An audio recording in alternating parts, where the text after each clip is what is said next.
Hi Fenders and Happy New Year! If you want to glow up in 2022, then this is a video you should watch.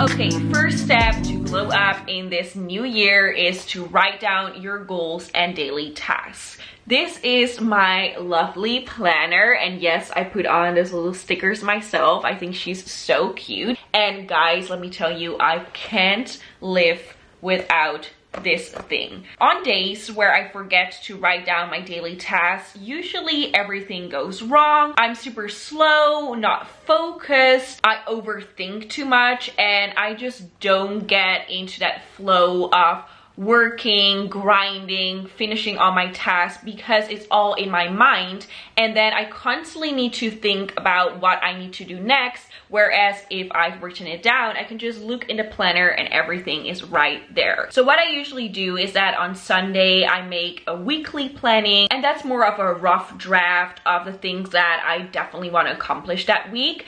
And then every single morning I sit down and I write in my planner exactly what I need to do. And sometimes I even write down showering or brushing my teeth, just because I want everything to be as organized as possible, and I want to make sure that I don't forget anything. So I write down all the steps, and it makes me feel so much better about myself. And the feeling of crossing off a task, I usually put a little check mark next to a task, just feels so amazing, and I always feel so accomplished. So I definitely recommend you to start working with a planner if you don't do that already. And then besides writing down your daily tasks, I also highly recommend you, if you haven't done that already, to sit down and write down all your goals for the upcoming year. That way you can make sure that the tasks you do on a daily basis connect with the long-term goals that you have for this year. So for example, one of my long-term goals is to grow this YouTube channel, our little Fender family,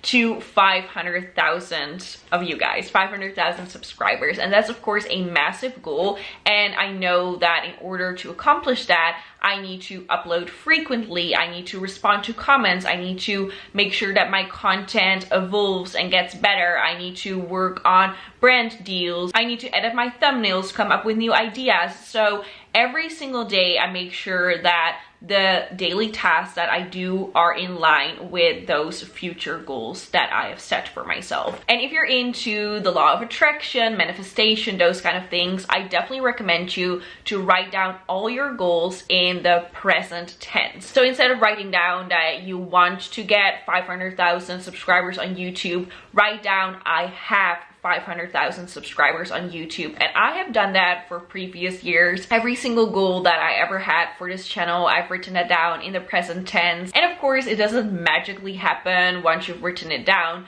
but it helps you to stay focused. And even if you don't necessarily believe in the law of attraction and manifestation, it can't really hurt to focus on the things that you want, because we all have goals, we all have dreams. And then another tip that correlates to this, if you're more of a visual learner and you like to actually see your goals, I recommend you to just go on Pinterest and make a mood board. You can even make a mood board in real life if you're really artsy and you're into a little bit more of a creative project for this upcoming year. But if you don't have time for that, or you don't want to do that, then a really simple trick that I have is to put something as your lock screen. So whether that is a fitness goal that you have, or an inspirational quote, or maybe even your favorite artist that you want to see in concert this year. I'm definitely relating this to my own life, because that's one of my biggest, oh my god, my hair, that's one of my biggest goals ever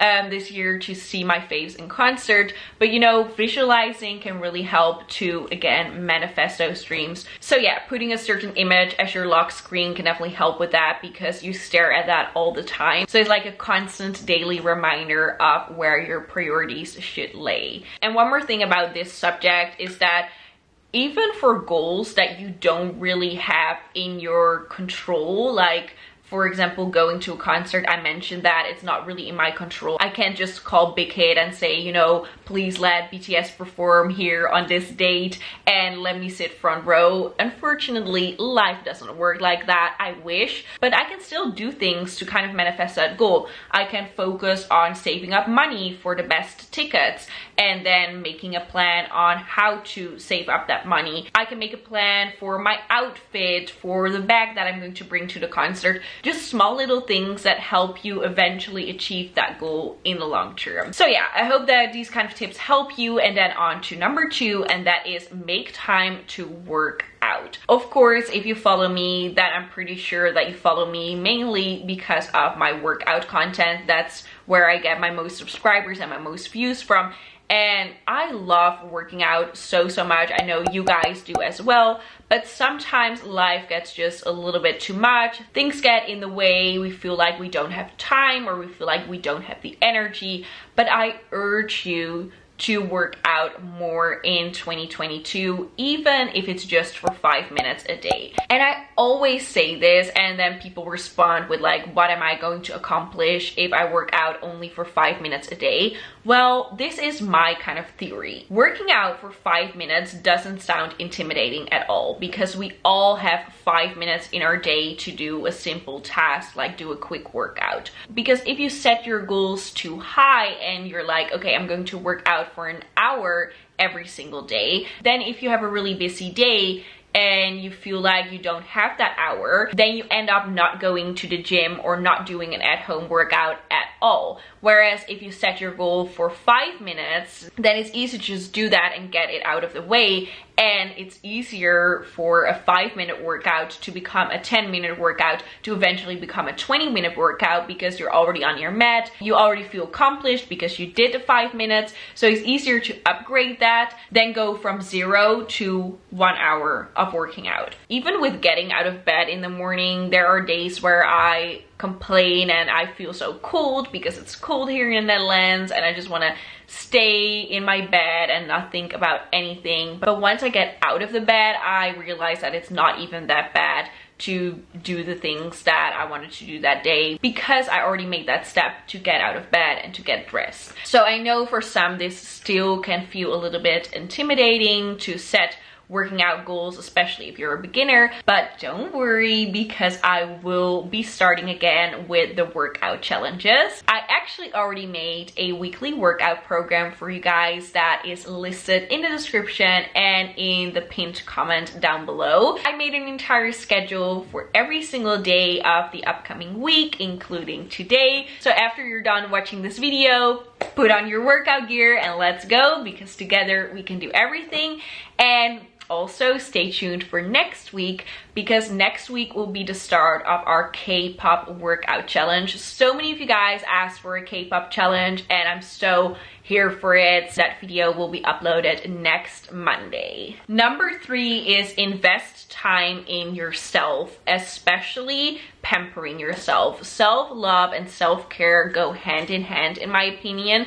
If you take care of your body, then you will also be more likely to be kinder to your body. Because for me at least, self-care is kind of like a self-love ritual. I'm gently applying creams on my face. I don't know, it's like an intimate routine, just you and your body, nothing else on your mind. And at least for me, I feel like when I invest time in doing my skincare and everything, I do not only look better, but I also feel better from the inside. And when I feel better from the inside, I feel like I look better. So it's like this vicious cycle of positivity. So yeah, definitely invest in pamper time. Speaking about pamper time, another activity that I really love doing is reading. You guys obviously have seen my recent book videos, and I don't know what it is, but I just love reading so much, because one, it's like an escape to a different world. I can forget about my problems for a while, which definitely feels nice. And also secondly, it's time away from my phone. And I feel like nowadays that's really important, because we all spend so much time on our screens, and I don't know about you, but I always get really distracted because even if I want to watch something, you know, fun to calm my mind, there are still messages popping up. I get reminded of the things that I still need to do or the things that I still need to respond to, and then I end up scrolling hours and hours on my phone and I didn't even do the thing that I wanted to do. So reading kind of helps my mind calm down. It helps me relax, and it is something that I like to include in my day-to-day routine that helps me stay really calm. But if you don't like reading, of course you can do other things, even taking a really hot nice bath, or maybe you like cooking, or maybe you like, you know, DIY projects, whatever it is. Just make sure that you include time for yourself, by yourself, off your phone in your day. And then a last tip is to go outside. And I know these tips are all kind of like generic and people always tell you, you know, write down your goals, go outside and stuff like that, but I still wanted to make this video because I feel like we all need a reminder of these things on a daily basis, actually, because even though I know that I should be going outside, I often feel like I'm too caught up in the things that I need to do, and besides walking my dog, I kind of forget to go outside. Also because our homes are kind of like our comfort zone, obviously. You might think that you rather stay in than do an activity because this is like your safe space. At least that's how I feel very often. But then when I go outside and I do things that are outside of my comfort zone, and I look at nature and I try to calm my mind by looking at a beautiful sunset or doing a beach walk or even going to an alpaca farm. I did that with one of my best friends and it was so much fun. Those are the things that you will remember forever. You won't remember the days that you spent on your couch watching a Netflix show. No, you remember the time that you went swimming in a lake with your friends. So go outside, do things. Don't just focus on your work or your school or being productive. And especially now with the whole pandemic and just everything going on, I feel like it's even more important to do those kind of activities, also because, for example, where I live, all the shops are closed and restaurants are closed and everything, so there aren't a lot of activities to do. And I feel like people often forget that nature is the biggest, most beautiful activity that you can do. You don't need an amusement park to have fun. Just go lay down in the grass and absorb nature, look at the sky, look at the birds, cuddle with your pets a little bit more. And yeah, that is also something that can truly calm down the mind. So yeah, those are my tips for glowing up this year. As you could see from this video, it's mainly focused on glowing up from the inside. I know that in this like fitness culture, a lot of people will make these kind of glow up videos and it's really focused on body transformation. And although I think that it's really good that you guys have those kind of goals in mind, I do want you to realize that focusing on that obsessively can sometimes do more harm than good. I feel like if you set your priorities straight and you focus more on your inner self, then your outer self will eventually change and evolve and become the outer shell that you want it to be. Just try to always prioritize your mental health, because that's definitely gonna help you in the long run, and make sure that you don't get overwhelmed or burnt out, or, you know, will experience problems with it later. So yeah, thank you so much for watching this video. I wish you all a very happy, blessed, amazing, healthy, just sparkling, glowing new year. I love y'all loads and I'm super proud of you. Bye bye.